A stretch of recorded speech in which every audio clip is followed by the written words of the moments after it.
Buenas noches, mi nombre es Nayeli San Juan Palafox. Vamos a presentar una actividad para la materia de Fundamentos de Inmunología Humana. Esto a cargo del docente Jaime Eduardo Castillo.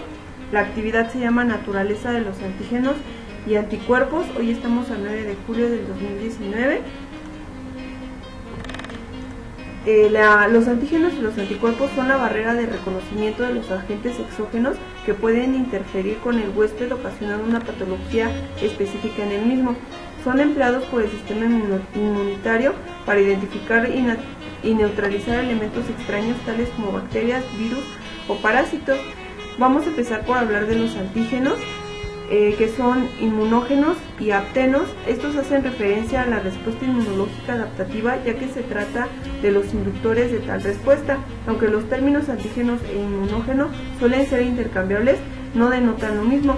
Los antígenos son las moléculas que se unen a los receptores de los linfocitos T y B, y los inmunógenos son los que se relacionan con los receptores. Estas moléculas son capaces de generar una respuesta inmunológica, lo que activa adecuadamente los linfocitos T y B.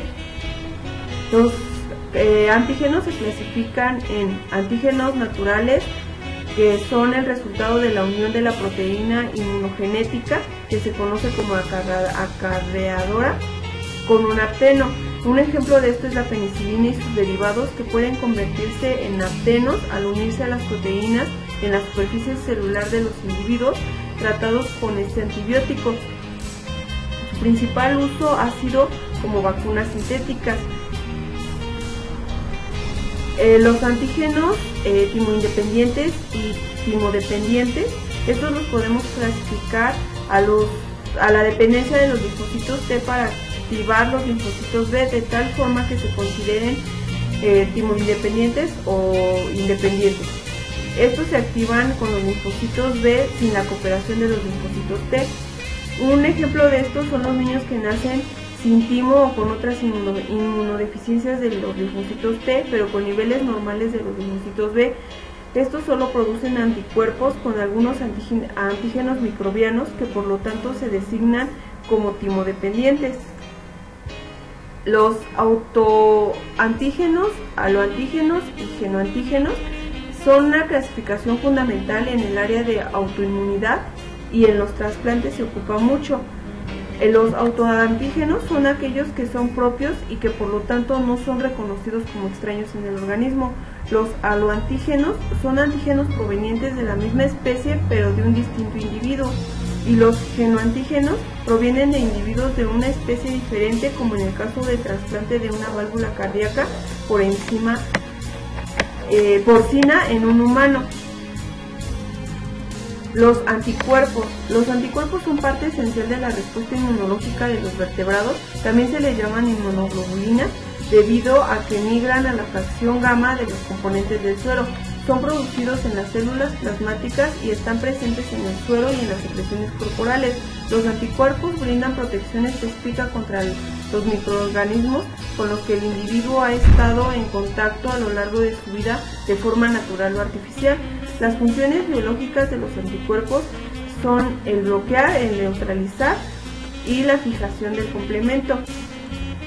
Se han descrito diferentes formas de inmunización mediante los cuales un individuo genera u obtiene anticuerpos.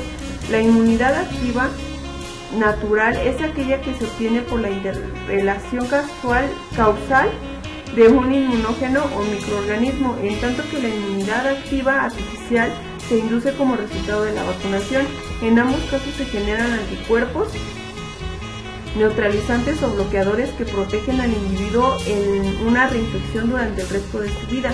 La inmunidad pasiva consiste en transferir anticuerpos generados en un individuo de diferente receptor. Un ejemplo es la transferencia de anticuerpos que se realiza de las madres a los hijos durante la lactancia.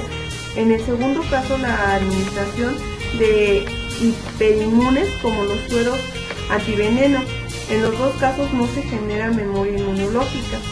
Las clases de los anticuerpos. Los anticuerpos IgG, esta inmunoglobulina tiene una función protectora por medio de la neutralización.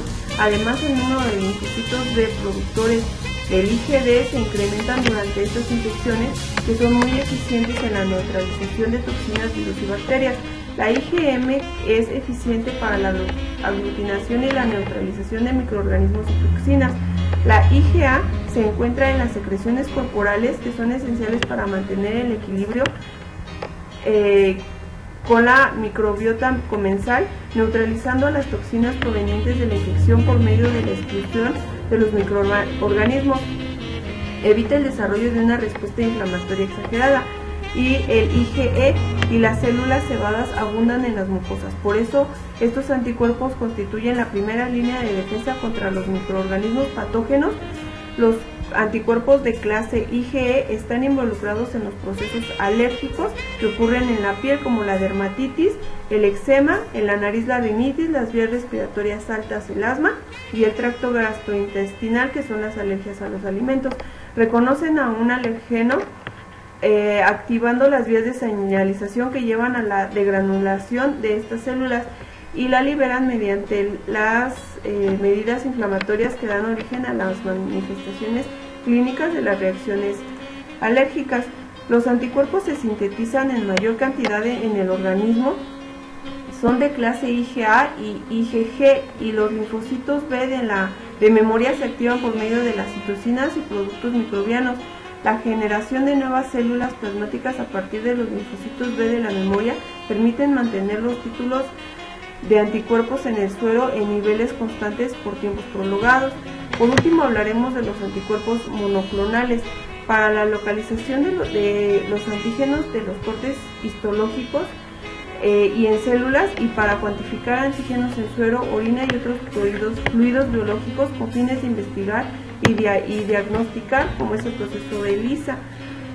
Su uso en técnicas de diagnóstico que han supuesto una revolución en el campo de la histopatología o permitido el desarrollo de las técnicas de laboratorio como la citometría. Las enfermedades autoinmunes son el grupo siguiente de patología humana en el que más se han empleado estos productos, y fundamentalmente en artritis reumatoide y enfermedades de inflamación intestinal, esclerosis, lupus. Son los más utilizados contra las citocinas. Esto sería todo por mi parte. Gracias, buenas noches.